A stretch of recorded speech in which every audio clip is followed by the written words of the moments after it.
ओम नमः शिवाय। जय शिव शंभु। हर हर महादेव। प्रिय श्रोताओं, आप सभी को मौनी अमावस्या की हार्दिक शुभकामनाएं। आज मौनी अमावस्या के शुभ अवसर पर सुनेंगे मौनी अमावस्या की कथा। तो प्रेम से बोलिए शिव जी माता पार्वती की जय। जय शिव शंभु। हर हर महादेव।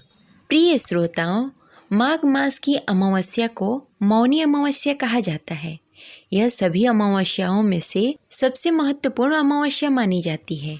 मौनी अमावस्या को हिंदू धर्म में अत्यंत ही पुण्यदायी तिथि मानी जाती है। इस दिन मौन रहकर स्नान, दान, पूजा पाठ किया जाता है, इसलिए इस अमावस्या को मौनी अमावस्या कहा जाता है। इस पवित्र दिन सूर्य और चंद्रमा मकर राशि में होते हैं। ऐसे में स्नान, दान, जप, तप, पूजा पाठ और पितरों के लिए तर्पण करना बेहद ही शुभ माना जाता है। मौनी अमावस्या के दिन ब्रह्म मुहूर्त में पवित्र नदियों में स्नान किया जाता है और दान पुण्य किए जाते हैं। इससे पुण्य फल की प्राप्ति होती है और जीवन में सुख समृद्धि आती है। मान्यता है कि माघ मास के पुण्य काल में हरिद्वार और प्रयाग में स्नान करने से मोक्ष की प्राप्ति होती है और यह अश्वमेव यज्ञ के बराबर पुण्य फल प्रदान करता है। प्रयागराज में माघ मेला के दौरान मौनी अमावस्या का स्नान सबसे बड़ा शाही स्नान माना जाता है। इस दौरान पवित्र नदियों में स्नान करने का परंपरा है। अगर नदी में स्नान न कर सके तो घर के जल में गंगा जल डालकर आप इस शुभ मुहूर्त में स्नान कर सकते हैं। इसी दिन पितरों के निमित्त तर्पण और दान भी किए जाएंगे, जिससे मोक्ष प्राप्त होगी, जो कि दोपहर 12 बजे के बाद किया जाता है। मौनी अमावस्या को पितरों को तर्पण करना अत्यंत ही शुभ माना गया है। मान्यता है कि इस दिन पवित्र जल में स्नान करके तिल मिश्रित जल से पितरों का तर्पण किया जाता है और ज़रूरतमंद लोगों को अन्न वस्त्र का दान किया जाता है। ऐसा करने से पितृ प्रसन्न होते हैं और अपने परिजनों को आशीर्वाद प्रदान करते हैं। हिंदू धर्म में पीपल के वृक्ष को बहुत ही ज़्यादा उत्तम और पवित्र माना जाता है। यह पूजनीय है। इसमें न सिर्फ ब्रह्मा, विष्णु, महेश बल्कि शनि और पितरों का भी वास होता है। ऐसे में मौनी अमावस्या पर पुण्य की प्राप्ति के लिए, तमाम तरह के दोषों से मुक्ति पाने के लिए स्नान ध्यान से निवृत्त होकर पीपल के वृक्ष में दूध मिलाकर जल अर्पित करें और दीप दान करें। पूजा के अंत में पीपल देवता की कम से कम 11 बार परिक्रमा करें। ऐसा करने से आपके समस्त दुख दूर हो जाएंगे। इसके साथ ही अमावस्या के दिन भगवान भोलेनाथ और माता पार्वती की भी पूजा आराधना करना चाहिए। भगवान भोलेनाथ को जल से अभिषेक करके भांग, धतूरा, बेलपत्र अर्पित करना चाहिए और ओम नमः शिवाय मंत्र का जाप करना चाहिए। ऐसा करने से भगवान भोलेनाथ की कृपा आप सभी पर सदा सर्वदा बनी रहती है। इसके साथ ही अमावस्या के दिन व्रत रखकर व्रत कथा का पाठ करना बेहद ही शुभ माना जाता है। तो आइए पूरी श्रद्धा और भक्ति के साथ भगवान भोलेनाथ और माता पार्वती को नमन करते हुए सुनते हैं मौनी अमावस्या व्रत कथा। तो प्रेम से बोलिए शिव जी माता पार्वती की जय।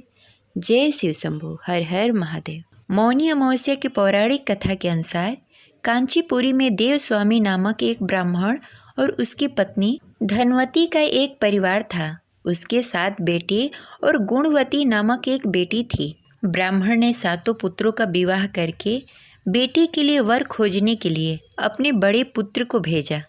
उसी दौरान किसी पंडित ने पुत्री की जन्म कुंडली देखी और बताया सप्तपति होते हुए भी यह कन्या विधवा हो जाएगी। तब उस ब्राह्मण ने पंडित से पूछा कि पुत्री की इस वैद्या दोष का निवारण कैसे करें। पंडित ने कहा, सोमा का पूजन करने से वैद्य दोष दूर हो जाएगा। फिर सोमा का परिचय देते हुए उन्होंने बताया कि वह एक धोबिन है। उसका निवास स्थान सिंह द्वीप पे है। उसे जैसे तैसे प्रसन्न करो और गुणवती का विवाह से पूर्व उसे यहाँ बुला लो।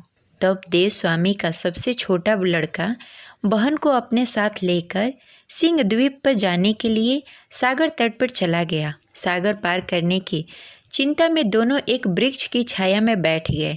उस पेड़ पर एक घोंसले में गिद्ध का परिवार रहता था।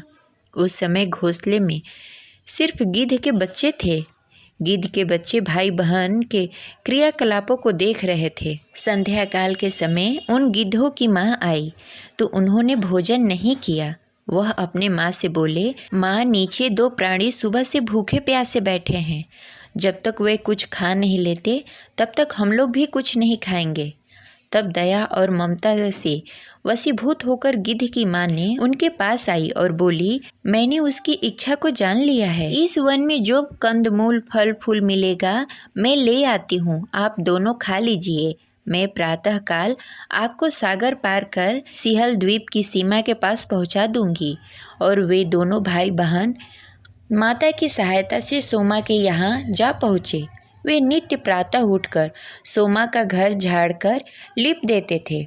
एक दिन सोमा ने अपनी बहुओं से पूछा, हमारे घर कौन बहार देता है और कौन लीप पोत देता है? सबने कहा, हमारे सिवा और कौन बहार सकता है, यह काम कौन करेगा? किंतु सोमा को उसकी बातों पर विश्वास नहीं हुआ। एक दिन उसने रहस्य जानना चाहा। वह सारी रात जागी और सब कुछ प्रत्यक्ष देखकर जान गई। सोमा का उस बहन भाई से वार्तालाप हुआ। भाई ने सोमा को बहन संबंधित सारी बात बताई। सोमा ने उसकी श्रम और साधना तथा सेवा से प्रसन्न होकर उचित समय पर उसके घर पहुंचने का वचन देकर कन्या को वैद्य दोष निवारण का आश्वासन दे दिया। मगर भाई ने उससे अपने साथ चलने का आग्रह किया। आग्रह करने पर सोमा उसके साथ चली आई। चलते समय सोमा ने अपनी बहुओं से कहा, मेरी अनुपस्थिति में यदि किसी का देहांत हो जाए तो उसके शरीर को नष्ट मत करना, मेरा इंतजार करना। और फिर सोमा बहन भाई के साथ कांचीपुरी पहुंच गई। दूसरे दिन गुणवती के विवाह का कार्यक्रम तय हो गया।